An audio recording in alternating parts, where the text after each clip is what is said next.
What's going on, everybody? Jacob Bartley here from Apocalypse Movies. This is our movie watching challenge where every week on our main show, Apocalypse Now, which you can catch every Tuesday at 7 p.m. on this YouTube channel, we do a little segment called the Movie Watching Challenge where one of us every week is challenged to watch a movie that we have not seen. Last week, I was challenged by Keith to watch the movie In Bruges. It is the 2008 kind of comedy, crime, drama-ish movie. It really has a blend of a lot of things, but directed by Martin McDonough. Not sure if I'm pronouncing that right, but starring Colin Farrell, Brendan Gleeson, Sirius Hines, and Ralph Fiennes, actually. So I have heard of this film, but never watched it before. I know Keith has tried to get some of us to watch it here multiple times. So I had no idea what I was in for. All I knew was the cast looked great. I love Colin Farrell. So if anything, I was just excited to see Colin Farrell. I watched this movie last night, and I gotta say, I really enjoyed it. It must be one of Keith's favorite films of all time or something, because he keeps trying to get us to watch it. But I'm not gonna say that I loved it and it blew me away, but it is really good and really enjoyable. And it's kind of it's weird. It's kind of a situation that they're in. So it's kind of like a sitcom, but in movie form, I would say, because they're put in this situation and they kind of got to lay low in this city that Colin Farrell's character does not want to be there in Bruges. He says it a million times in the movie. We're in effing Bruges, and he just keeps talking crap about the city. And I'm curious if the director or the writers have a personal relationship with this city, because it's like a love-hate relationship the way this movie portrays it. And it seems kind of like a love letter to Bruges while also being a critic of Bruges as well. And you could definitely feel that in the movie. The city kind of has its own identity within the film. So I thought that was pretty cool. And honestly, as an American who's not used to these type of cities, to me, that's somewhere I'd want to go. I want to visit. It just seems like a cool place, very European place to visit. So for me, it looked appealing. Like, do the sightseeing, and you do see a lot of Americans, tourists in the movie, which there's some pretty fun moments. But they're European themselves, the characters, so they probably are not as intrigued with Bruges as maybe someone like me was. Overall, like, this movie is hilarious. Now, it's one of those movies, it has a very early Guy Ritchie feel, where they're speaking English, but their accents are so heavy and the slang is not something that I'm familiar with. So it's kind of hard to understand them. So it's definitely one of those movies where you want to throw the subtitles on. But if you listen to the conversations that Colin Farrell and Brendan Gleeson are having, they are hilarious. And I'll tell you what, this movie is very edgy for today.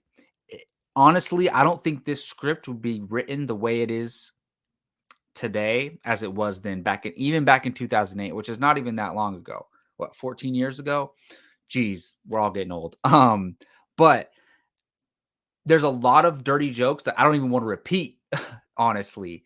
It not and they're not even dirty, they're just offensive jokes. There's a lot of offensive jokes in this movie, and I'm like, "Whoa, did they just say that?" But it all makes for a very entertaining experience. I just think if they were making this movie today, it would probably get at least they would have to change some of the dialogue here, to be a little bit more acceptable. But I don't. It's okay, because I think every movie that comes out should be judged quality wise and socially on the time it came out. So you can't judge this movie based on it. There was a lot more offensive stuff going on during this time than this, including in movies, entertainment, everywhere, society. So like it's not even that bad. It's not even that offensive. It's just a few things that are said. It's like, whoa, like I can't believe they just said that. But that being said, if you take it in under the context of, hey, it came out in 2008, it was written early 2000s, whatever, it's acceptable if you go in with that mindset. So I really enjoyed it, and I enjoy it's not that I need my comedies to be rated R.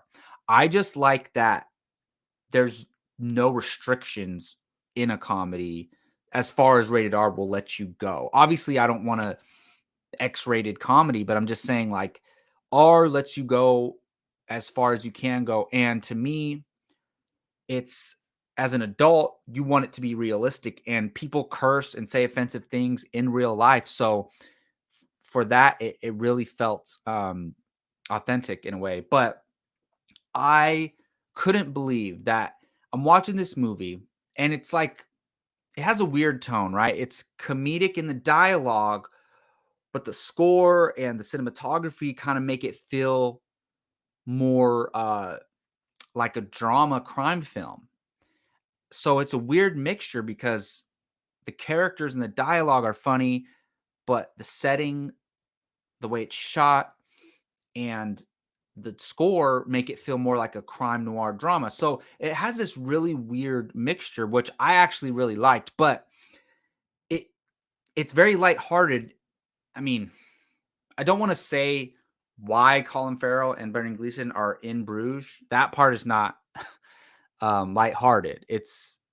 At all. But the movie itself is lighthearted up until the middle of the movie, and there's a turn, and you're like, oh, wow, this movie took a huge turn.